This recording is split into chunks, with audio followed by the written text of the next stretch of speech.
Hey everyone, it's Matthew here. I am the owner of this channel. I write English lyrics to my favorite anime and Vocaloid songs.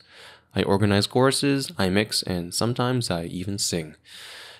Every once in a while, I like to mix things up on my channel. In the past, I've done audio blogs so that you can get behind-the-scenes looks at what goes on here.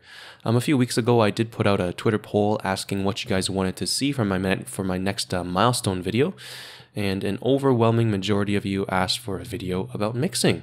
And so this is going to be a series of videos showing you how I mix a chorus in Reaper. It's going to be a 3-person chorus of the Bang Dreams song Teardrops, starring Haley, Hikari, and Yuri. This is how I do it, which means that this is not the only way to do it, nor do I claim that this is the best way to do it. But it works for me, and I hope that you all get something useful out of it as well.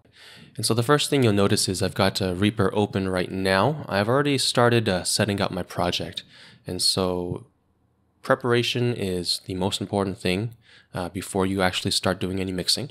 In the top, I've got the original track here, the official recording song for Teardrops. I've got it muted, but if anytime I want to listen to it, I can just press the solo button here, and I can get it playing, and I can hear what it is for my reference.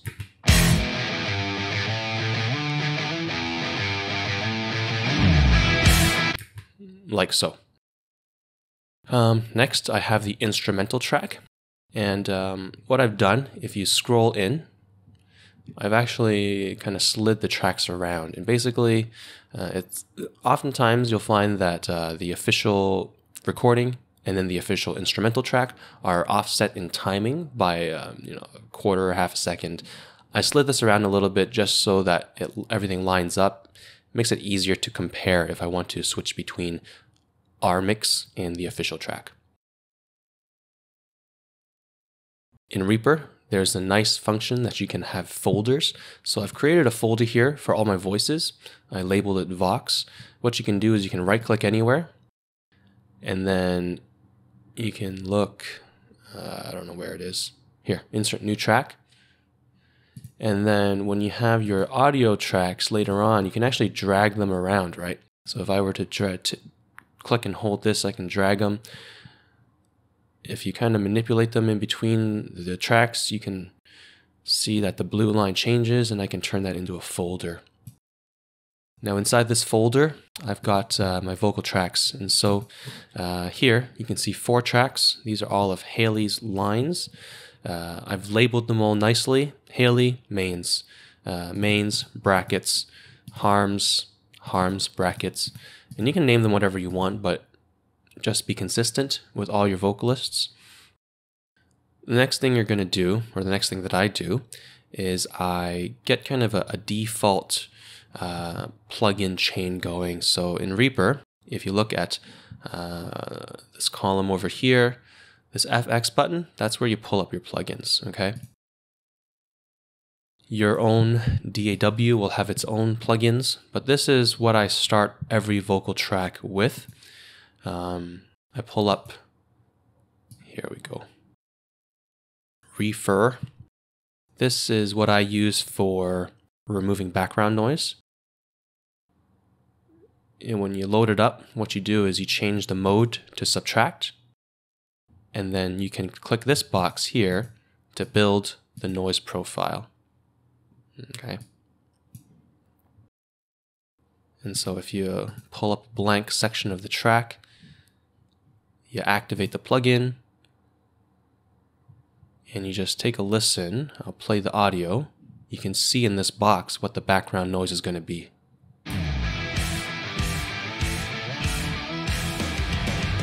Right there. You saw that little blip right before the audio started. So it's actually quite minimal. Right, if you look at the scale over here, mine is 72 decibels. So I don't really think I'm going to need this. And sometimes for some vocalists you need it, sometimes you don't. But for Haley, I don't think I do, so I'm going to disable that. Next, I have an EQ, and I've activated it, and I've set up a basic high-pass filter. This just rolls off the low-end frequencies, because for vocalists, usually you don't need those frequencies. Of course, there's an exception to every rule. 90% of the time, at least when I'm doing things like Love Live and idle things, this is very effective. And so I'm going to leave that on. Next up, I have 3 compressors. This will help me control the volume or the dynamics of my vocal tracks. And these are just my 3 favorite compressors, the ones that I use the most often. The default compressor in Reaper. Scarlet compressor. This came with my interface. It was free. And then this is a Waves compressor that I bought. It was 26 bucks. Very cheap, but you don't need to get this. The default free compressors are very effective in Reaper. Next I have, again, the default EQ. You can use your favorite EQ. You're going to have different EQs, but I leave this here. I know I'm going to need it. I don't know what I'm going to do with it, but I'm going to leave this here. And then finally, most of my vocalists will need a de-esser. So this is, again, the default de-esser, one of the default de-essers that comes with Reaper. I've got it here. And so you've noticed that in this plugin chain, really, I've only got one thing on right now, and that's the first EQ with a high-pass filter. 90% of the time, I do need it. Depends on the genre of music, depends on your vocalist, but I'm going to leave this on. So what I'm going to do, actually, to save myself time, I'm going to copy and paste all of this. Copy all. And then I'm going to paste that into all of the vocalist tracks for Haley. Copy and paste. Copy and paste. Copy and paste. Okay. So this is a little time saver for me, because these are the plugins I know I'm going to need for practically all of my vocalist tracks. I may not need all of them, I may not use all of them, but chances are I will. Next, what I'm going to do is, for visual organization's sake, I'm going to color code my tracks. So what I'm going to do is I'm going to select all of these. I'm holding down the Shift key. I select all these tracks, right click, and down here, there's an option to select track color. So I'm going to select tracks to a custom color, and I'm going to select green. Something that's not too dark, but I can still see the waveforms. Okay. So that's it for Haley. I'm going to hide the mixer dock in the bottom with the shortcut Control M. And what you'll see is I've already done some stuff behind the scenes. So in every folder, there's a little arrow in the corner here. If you look over here, there's a little corner. You can double click that and unclick that, and voila, I've cheated. I've actually already gotten started here. I've already imported all of Yuri and Hikari's lines. I've got them color-coded. I've got their default plugin chains set up. It's the exact same thing as what I did for Haley. And I've even split them up into 2 more folders, Melody and Harmony. This is for organization's sake. Your own DAW might not have a folder feature, but that doesn't mean you can't rearrange things to get things organized. And so I'm going to grab Haley's main lines, and I'm going to click and drag. And just like I was kind of showing you before, I can drag them inside the folder. Do the same thing for Haley's lines, drag them inside the folder, just like that. And I'm going to be a good boy, and I'm going to save my work, because you don't want to lose all of your hard work. And what I'm going to do is I'm just going to reset everything to the default volumes, right? And you're going to see the first major problem. Here we go.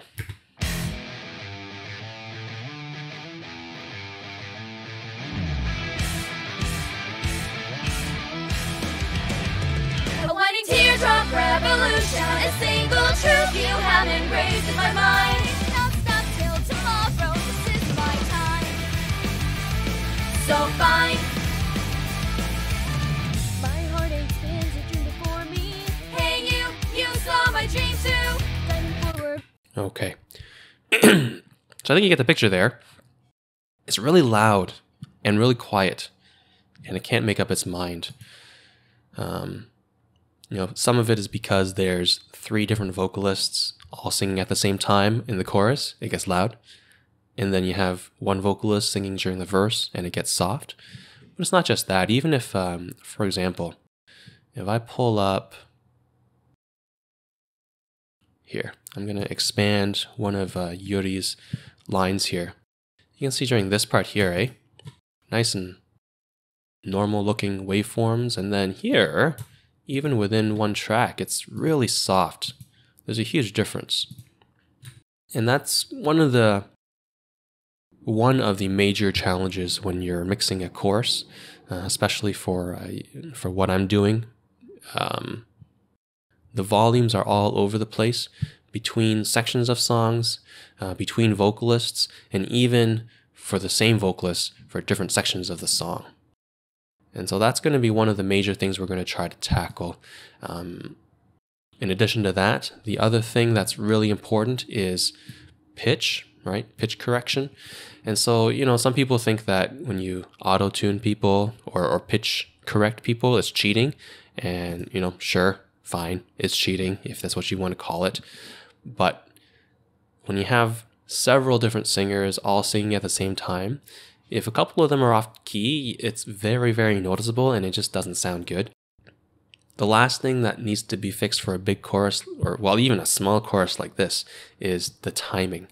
Basically, whenever you have, especially in this situation where the three vocalists are all singing separately in three different locations, all doing their own thing, there's always going to be people who are not recording perfectly in sync with each other or in sync with the music track. And for a chorus, it's really important to fix that in the mixing process. Obviously, in an ideal world, you ask your vocalists to sing as on tune as possible and as on time as possible. And if things are way off, you ask them to redo it. And, I have already done that, but nothing's perfect. And to really add a bit of polish to the work, those are all things that need to be addressed. So the next thing that I'm going to do, and this is not something that everybody does, and I would say it's probably not the most efficient way to do it, especially from a CPU point of view. If you have an older or less powerful computer, you're going to run into a lot of trouble if you do this for big choruses. So I actually did this for a chorus of Wonderful Stories. I have 27 vocalists, and what I'm about to do, I did this there, and I regretted it deeply because at the end of it, I had 200 tracks, and all of them had effects on them, and I could not even play the song without my computer lagging terribly. But I had already committed to it, so, what can you do? For smaller mixes, or if you have a good computer, it's probably fine. And what I'm going to do is, again, for organization's sake, you've already seen that I've separated the main lines and the bracketed lines, and then the harmonies out into their own separate tracks.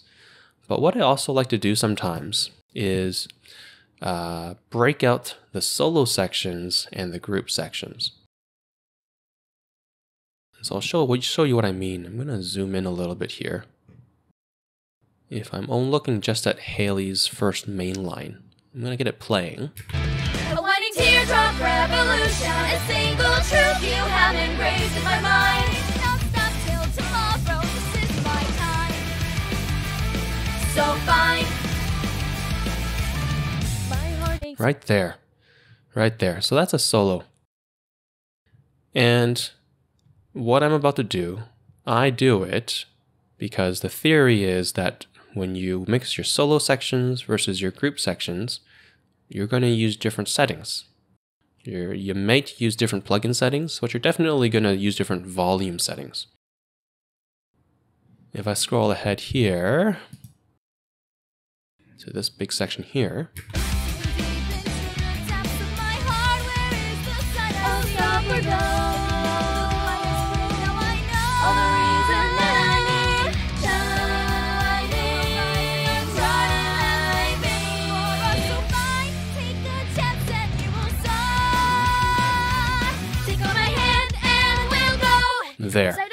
There again. So this section here is another solo section. And what I'm about to do, you can achieve the exact same thing by using what's called automation.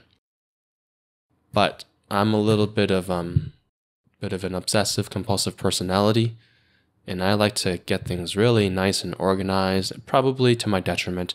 So what I'm going to do is I'm going to zoom in, and this part right here, I'm going to hit the S key, and I'm going to break that up. And I'm going to do it again here. And I'm going to zoom into the next section, and I'm going to do it again here. And right up until here, I'm going to do it again. I'm going to break it up. So that's the S key in Reaper. And